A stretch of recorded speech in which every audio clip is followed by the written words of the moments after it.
And here we go. And we're going to share a screen. And thank you for your patience. Okay. So what we're going to talk about is mental fitness. And I'm sure you've heard me talk about mental fitness before. This is a new and exciting way to really learn to grow the three core mental muscles to thrive in challenging times. And most of us know how to handle easy situations. However, it's more difficult when we're facing a huge mountain, and then we tend to get upset and stressed. And what we want to do is give you the tools to use, right? So when we talk about mental fitness, what is the definition? It is your capacity to respond to life's challenges with a positive rather than with a negative mindset. And what is this? What does this give you? It gives you peak performance. It gives you peace of mind and wellness and healthy relationships, right?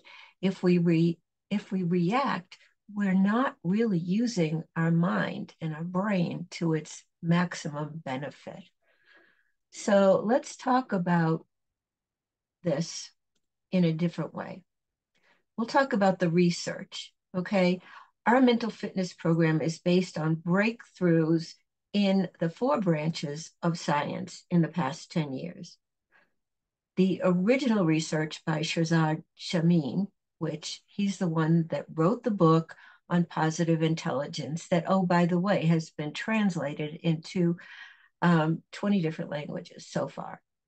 And the synthesis of recent discoveries across neuroscience, positive psychology, and cognitive behavioral psychology and performance science. And those all are what make up positive intelligence. And of course, we're not going to go into that now, but absolutely we will in the future, and certainly on the 6-week program, we'll go into depth. Let me talk a little bit about neuroscience, though, because I was introduced to Mark Waldman in 2009 at the home of John Assaraf. Yeah, the one from The Secret. And Mark wrote a book on neuroscience. And it's just fascinating when you think about the science behind the way our mind works. I mean, we know thoughts are things. You've heard me talk about that. Controlling the mind and learning to build those mental muscles, that's what this is all about. Okay? Does that make sense? Are you excited to learn more? Well, if you want to know the research, here's the research. Hundreds of CEOs and their executive teams have been a part of this. Stanford students. Now, Shirzad Chamine has been a part of the Stanford college forever. He was a student and he's now a faculty member. World-class athletes. And when you think about the way a world-class athlete can use the mind so that he's in ease and flow rather than in, fight or flight. When, for example, there's 2 seconds left in the basketball game and you've got the ball and you've got to make the shot because the championship depends on it. What do you want to be? What would you rather be thinking? Would you rather be thinking in the present moment of being in joy and knowing that you have the faith and confidence to make the shot? Or would you rather be anxious and scared where everything's going to tighten up and you know you're going to miss the shot and then everybody's going to be mad at you and blah, blah, blah, blah, blah. So anyway, that's really exciting when you think about how you can use your brain, how you can learn to grow that mental muscle. And 500,000 participants from 50 countries have been involved. And the other day, actually, when I was on a call, there were 129 different countries. Can you imagine that? The impact is huge. So the research summarized in the New York Times bestselling book, Positive Intelligence, has, as I said, been translated into 20 different languages. Let's talk about the power of factor analysis. What is that? Well, it discovers the root cause, and the results are radical simplification. And that's what we want. We want something that's easy to understand, right? You don't want something that's really difficult that you're never going to be able to figure out. And so the secret sauce is simple. It's factor analysis. If you look at this picture, you'll see three different colors: red, blue, and yellow, right? Well, guess what?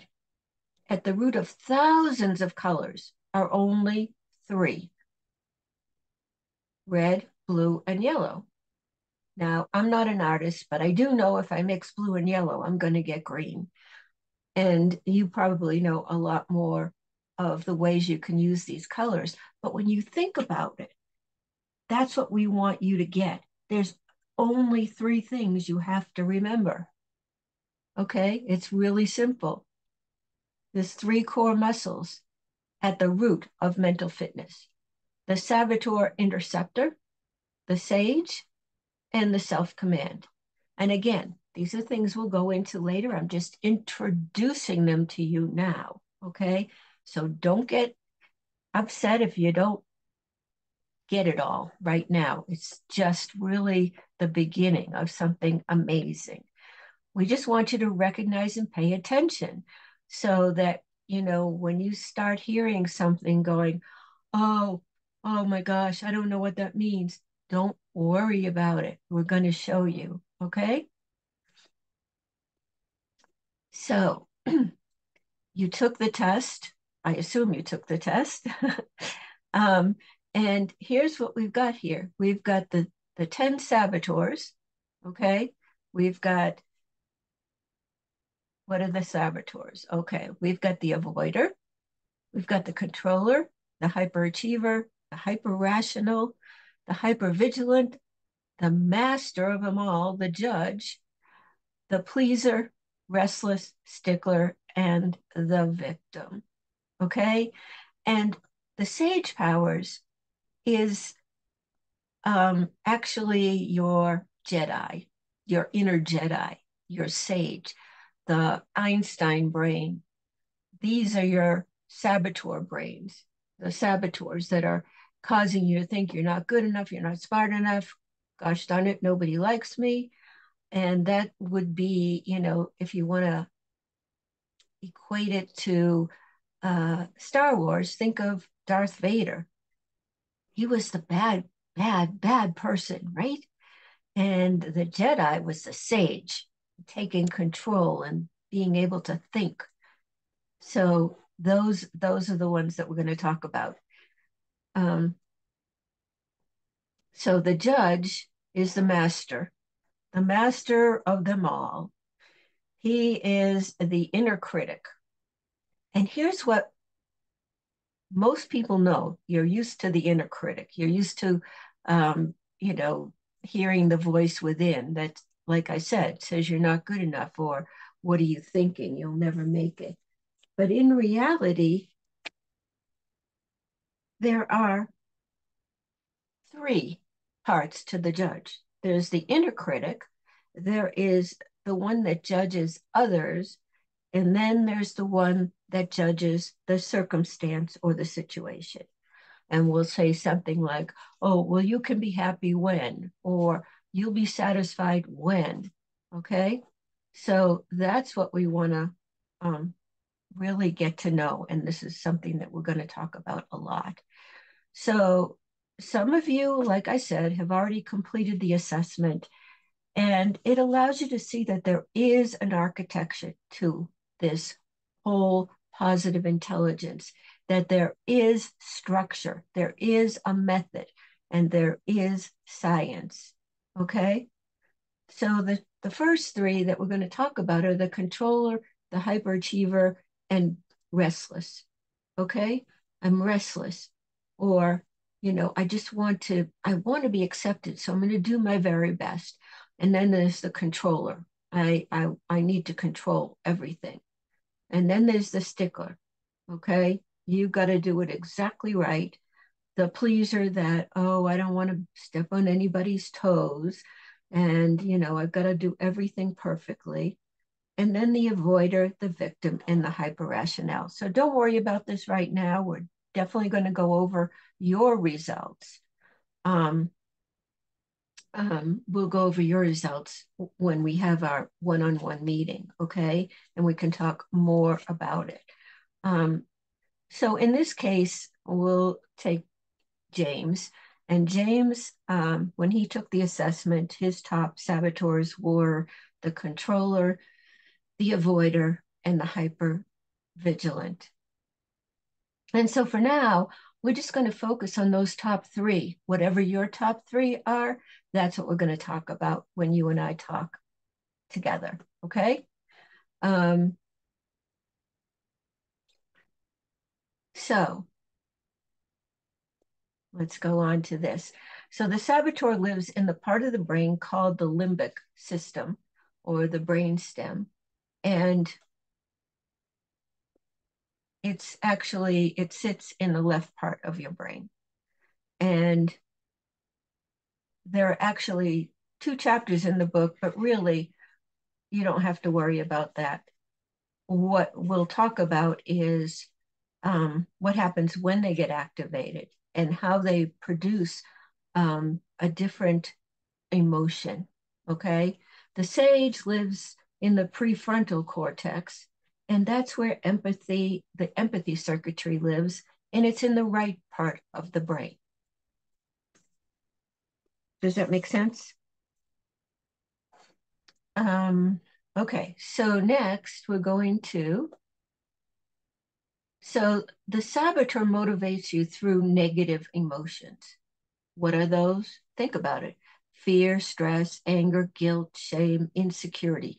Yes, you can get motivated by these, but when the saboteur motivates you through negative emotions, you're not happy. When the sage motivates you through positive emotions of empathy, curiosity, creativity, passion, and purpose, you are happier. CEOs might be successful, but they're not happy. They don't have peace in their hearts and they don't love themselves unconditionally. They don't have a steady amount of peace. That is so important when you think about it. Really, I mean, we talk to hundreds of CEOs, and yes, they're successful, but they're not happy or they don't have good relationships at home. So the saboteurs are always saying, oh my God, you're going to screw up. You're really going to screw up. And then if I screw up, everybody's going to be mad at me and they're going to hate me. And then I get stressed and anxious. So it's one of the things when you get successful through negative emotions, it's when you choke. It's when you choke. You don't want to be choking. And that's no joke. Oh, God, that was bad. Okay. So are negative emotions good for you? That's a great question, isn't it? And it's really important because I'm sure you've thought about it. So think about for a minute, are negative emotions really good for you? Is pain good for you? Well, it's a signal, isn't it? It's an alert. So if you stick your hand on a hot stove you're not going to stay there. You're going to feel the pain and you're going to move your hand away, right? You're not going to stay there. The negative emotions are good for a second, just to react, right? But if you stay on it for too long and you stay in a negative emotion for too long, you're going to go down, spiral down the rabbit hole. And that's not what you want, right? So yes, fight or flight, it comes to you initially as a good thing, but staying in a negative emotion hurts the ability to see clearly and respond with empathy, curiosity, creativity, or laser-focused action. So the negative emotion is a saboteur. It's not good. And because we know it's not good, we're going to learn what to do. Okay, so the saboteur interceptor is the part of the brain that can figure out what to do and is actually the positive part of the brain, the creative part. So as I said before, the negative emotions are good for an alert, but you don't want to stay there. Make sense?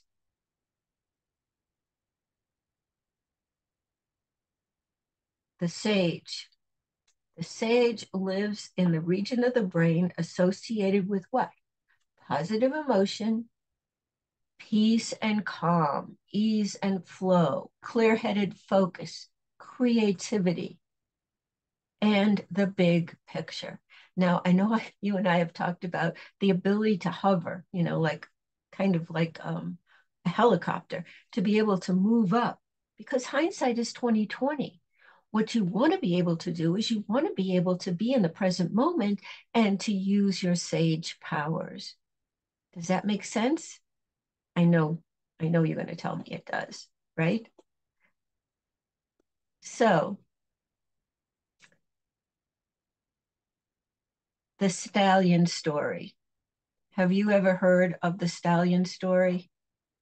Well, let me share it with you, okay? So the stallion story. This is so good. What did I do with it?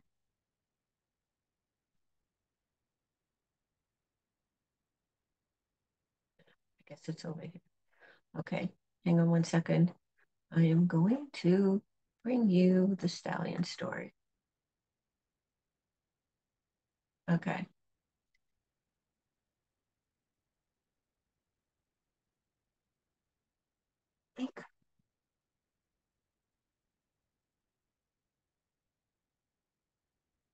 Okay, an old farmer lives on his farm with his teenage son. He also has a beautiful stallion that he lovingly cares for. The farmer enters his stallion into the annual country fair competition. His stallion wins first prize. The farmer's neighbors gather to congratulate him on the great win. He calmly says, "Who knows what is good and what is bad?" Puzzled by this reaction, the neighbors go away. The next week, some thieves who heard about the stallion's increased value steal the horse. When the neighbors come to commiserate with the farmer, they find him again very calm and gathered, and he says, "Who knows what is good and what is bad?" Several days later, the spirited stallion escapes from the thieves and finds his way back to the farm, bringing with him a few wild mares he has befriended along the way.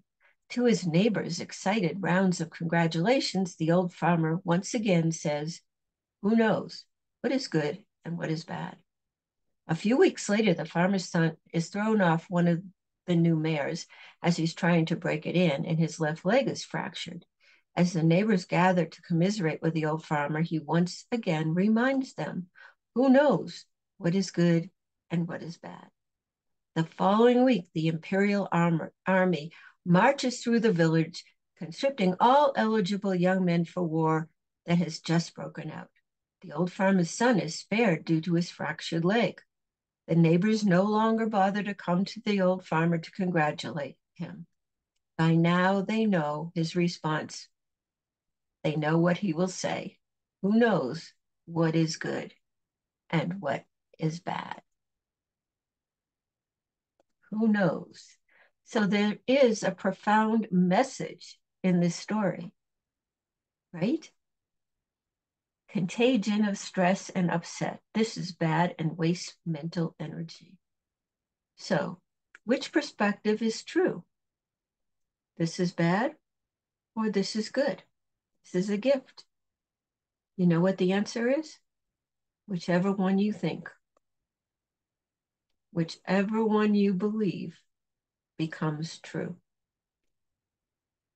And you and I have talked about this. So I know you know thoughts are things, right?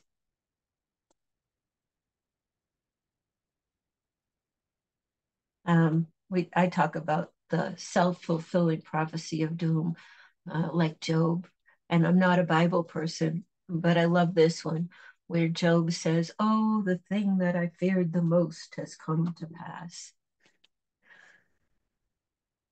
So we have an answer for you. We're going to help you with 10-second PQ reps. What is a PQ rep? What PQ stands for is positive quotient. And the example would be dumbbells. You do a lot of reps. The more reps you do, the stronger you get. Go to the gym, you don't start out with a 20-pound or a 50-pound weight. You start out with a little one. Well, for me, a 3-pound. But, if you're a guy, you're going to start out with maybe a 20 or 30-pound weight and work up. But you do not start with the heaviest weight. If you do, you're going to hurt yourself, just saying. So for right now, I'm going to take you through one simple one. Close your eyes for a minute and take your fingertips and just close your eyes and concentrate on your fingertips with such attention that you can feel the ridges on your fingertips. You feel them? And then move your hand down your fingers and to your palm and feel the sensations. What we're doing right now is focusing our attention on the sense of touch. Okay, that took 10 seconds. Here's the difference between meditation and PQ reps. PQ reps you can do anytime, and you can do it like that. Just, you could self-command yourself to do a PQ rep whenever you're stressed, whenever anything comes up that you're upset about. Take a second, take 10 seconds, do some PQ reps, and you will strengthen your SAGE. You will be able to access the answers that you are in search of. Okay? All right. So this is the simplicity of the operating system. If you're feeling negative emotions, stop. You're in saboteur mode. Do some PQ reps to quiet the saboteurs and activate the SAGE. Assume the SAGE perspective that every problem can be converted into a gift or an opportunity. And then generate the gift by using the SAGE powers like empathy, curiosity, creativity, and calm, clear-headed action. Bob Proctor always used to say, you don't want to slow down, you want to calm down. When you are calm, you can access the part of your brain that thinks. Most people don't think. Most people said what they were thinking, they'd be speechless. That's a quote from Earl Nightingale, and I love it. Okay? So, is it really possible to shift from saboteur to SAGE, even in tough challenges? And the answer is yes. And the speed and the depth of the shift depends on the mental muscle strength. Every morning, we're going to go to the gym and we're going to do the PQ reps that strengthen that part of our brain that allows us to get to the SAGE response like that. And I'm not there yet. I am working on it. I am a work in progress. Okay? So here's what we're going to do. 15 minutes a day for 6 to 8 weeks. You can't defeat a gang of 10 bandits by sending in one new fighter per day for 100 days. So you want to create the habit. So create the intense initial practice and you will build that muscle. This is what the program entails. 6 weeks duration. Watch 1 hour weekly video, usually either on the weekends. It comes out on Saturday in the app or on Monday. 15 minutes a day of daily practice in the app. Read the 8 chapters of Positive Intelligence, which I will give to you as a PDF as part of this program. And through the app, I'll continue to be your mental fitness coach for an entire year. Okay? Does that sound good? If it does, please set up an appointment with me and let's get started. Have a better than good day. And until next time, this is Jan Payne, empowering you to attract incredible possibilities and build that mental muscle. See you next time.